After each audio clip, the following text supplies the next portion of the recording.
breaking work because I'm not sure how this is going to go, so Barbara is going to guide me through this and help me. Barbara's going to help me with this.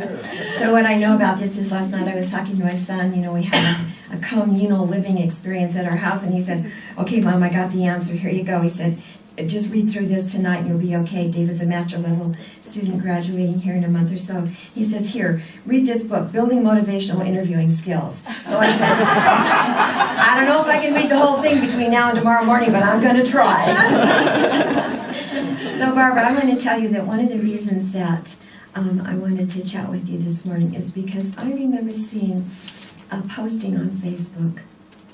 And it was, and you know, sometimes they have pictures of like old toasters and old cars and old cookies and all this stuff. And I said, "Do you remember this? Like, how old are you really?" Yeah. And I was like taken aback when I saw a posting from you of a Woolworth counter.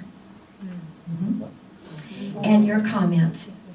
Let's open with that. Tell me about that.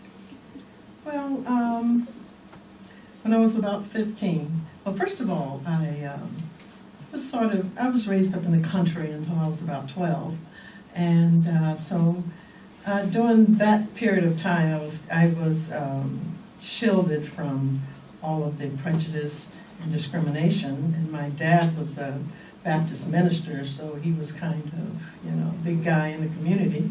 So, but when we moved to the city, I was in an all-black school, so I had all of the, I guess, support. They supported the children and taught us how to go out into the world and interview for jobs. But so with that support, you know, you kind of have blinders on, although you know that all of these things are going on out there. So one day, my mom dropped me off downtown, and I was hungry, so I decided to go in Woolworths. And I sat at the counter, didn't know, and about half an hour. And I had no idea that they would not serve me because of the color of my skin. So I finally got it, and I was so disappointed. See, and at 15, that's really something. And at that point, I started to create this thicker skin, you know, as far as discrimination. And then I went on to be involved in NAACP. I had a teacher that was, her name was Clara Lupa. And she had a bus before Martin Luther King. Of course, my mom would let me go on the bus, but she did let me walk up and down the street with the signs with everyone else. I couldn't do the sit-ins and the lay-ins because she feared me going to jail. And she had a lot of fear in her anyway, but just the idea of me going to jail, that wasn't going to happen. So she did allow me. We could not eat in the restaurants, the main restaurants. Bob's Big Boy was out, you know, way back then, of course, places like that. But a little store like Woolworths, we could not eat in there. And so everyone I guess the movies that we watch, it's become entertainment, but they are true. All of these things, you know, 12 years as a slave, and we see it as entertainment, but all of those things actually happened. And so I guess I'm over talking here. No, it's your story. So this is a lived experience for you. Yes. And what I know is that it's not your identity. No, it's not. It's not your identity, is it? No, it's not, because as I got older and I was in business college, I learned exactly how to carry myself as a black female. At first it was a little bit confusing growing up, because at first I was a Negro, and then I became colored. And then I became black, and I'm proud. And then by the time it got to African American, I said, oh, hold it, that's it. I'm black, okay? That is just too much for any one person to try to figure out as to who you are, and I know who I am. So I just stopped at black, because my family, my dad's side of the family, they started in Sweden. And so with the mixture of, and all of us are mixed actually.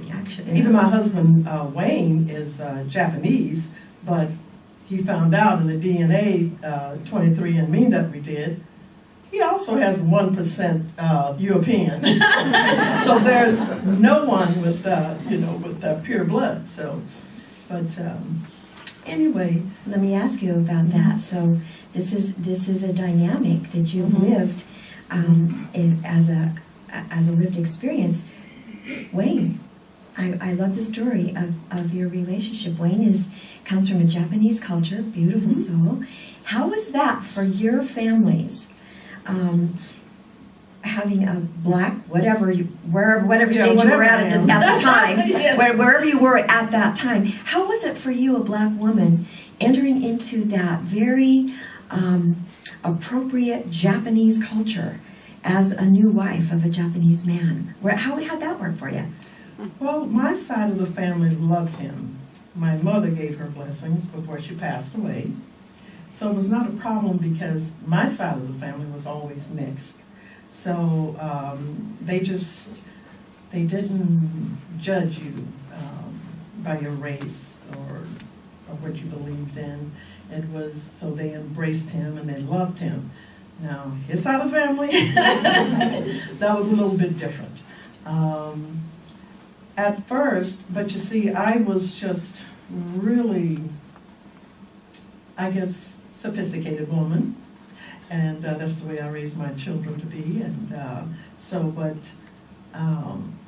when they met me, when they found out, we kept it from them for a while, but when they found out, his father and sisters, they embraced me. It was just fine. Now, his mother was a little bit upsetting because she didn't want to have to deal with that at first.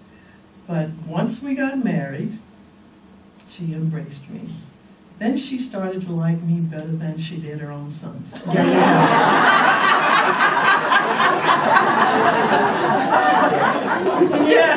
Yeah. And this is a triumph of the human soul, isn't it? Yes, it is. Yes, I knew exactly how to treat my mother-in-law, and with love and kindness, and she appreciated that. And then she started to see me for, what's in here and not what's there. Exactly. So before we started this idea, I came up with a list of questions that I sent to you early on for you to take a look at, so that we'd have sort of a starting point. And one of the things that I'd like to know about you, and that I asked you to consider, is if you could choose one of your personality traits to pass on to everybody in the world, what would that be? Oh, that would be the love that I have for people and for the world. And that would be the main thing, is just to love everyone for who they are. And as you two say, just come as you are and who you are. Just love everyone. And just don't look at the color of their skin, who they are, if they have disabilities, or we tend to discriminate against people with disabilities. And maybe you think you're not, but it's like you're looking at this person and they have a problem, and you have something up here going on, but just love everyone and embrace everyone that you come across, and just like she said, the change starts with you. And of course, I created, as I said earlier about the thick skin, when I started learning in business college, because the president of the school, during that time, I had my hair real long and black, and from the back and also from the front, there was also another young lady that looked like me, but she was Native American. And when he looked at me, he thought he was talking to Stella. And it became a joke.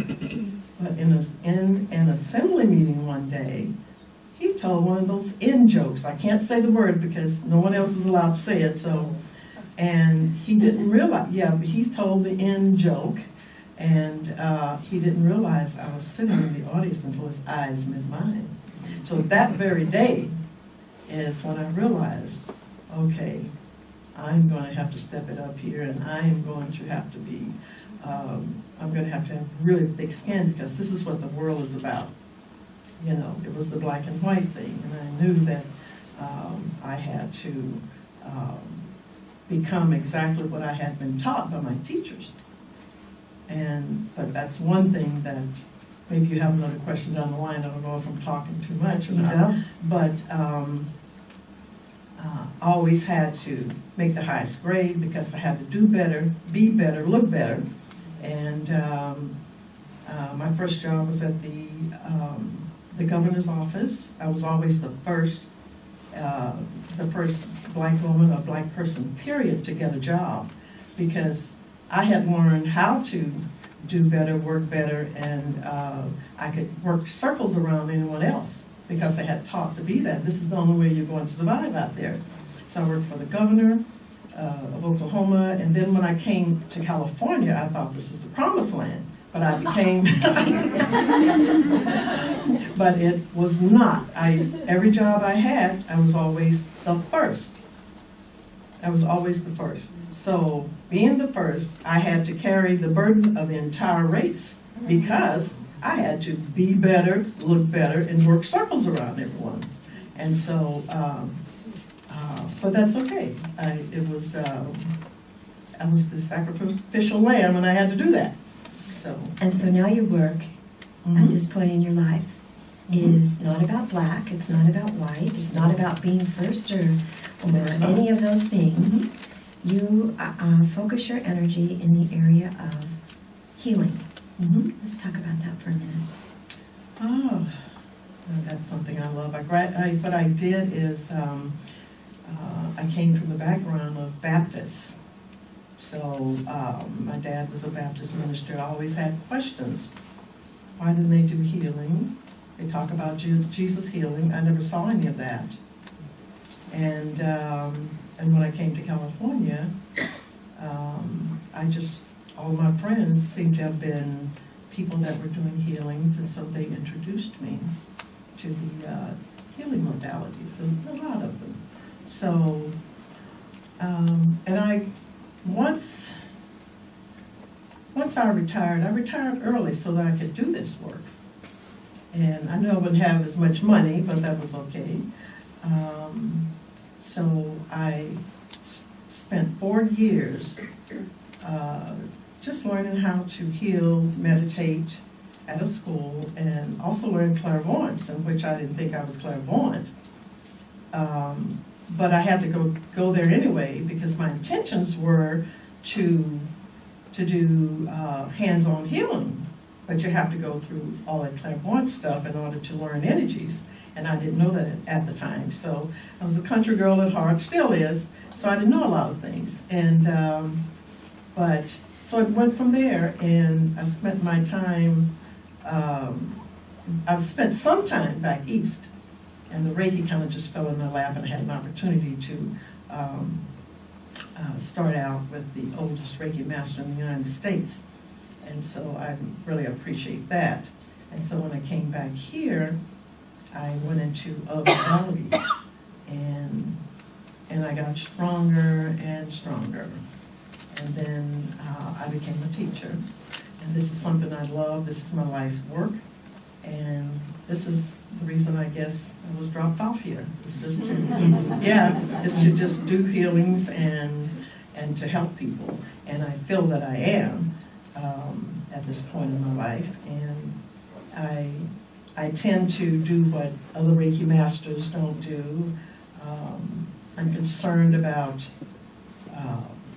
people that may not have money to pay for classes, so I don't charge as much. I charge half of what they normally charge.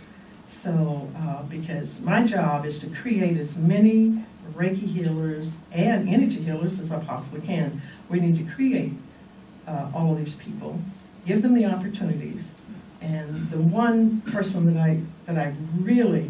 I'm just really emotional about, this is her pen that she gave me for my birthday, and that's little Diane. She always wanted to help people, and she could not because of her physical disabilities. So she is just thrilled that I gave her that opportunity to become a Reiki master.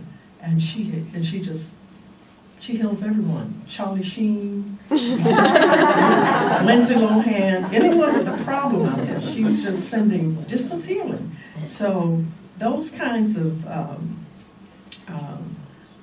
stories just really hits me right here, because then I know that I'm doing what I'm supposed to do in this lifetime.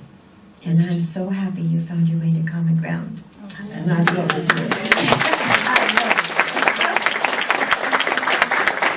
You've been with us since we were on First Street. Yes. And you've been, just a huge part of everything that goes on at Common Ground. You're almost out of time for our chat together, but let me ask you this. If you were to look at your life experience, what song title would you give your life experience? Well, it's a song that I wrote for myself. I wrote it myself, Peace and Tranquility. Peace and tranquility. Yeah, it goes like this. I don't know about you, but I found peace and tranquility. Peace and tranquility is so hard to find. So depend on the master the masters while there is still time. And it goes on and on from there. So you've actually written your own soul song. I certainly did. Awesome. Thank you for doing this.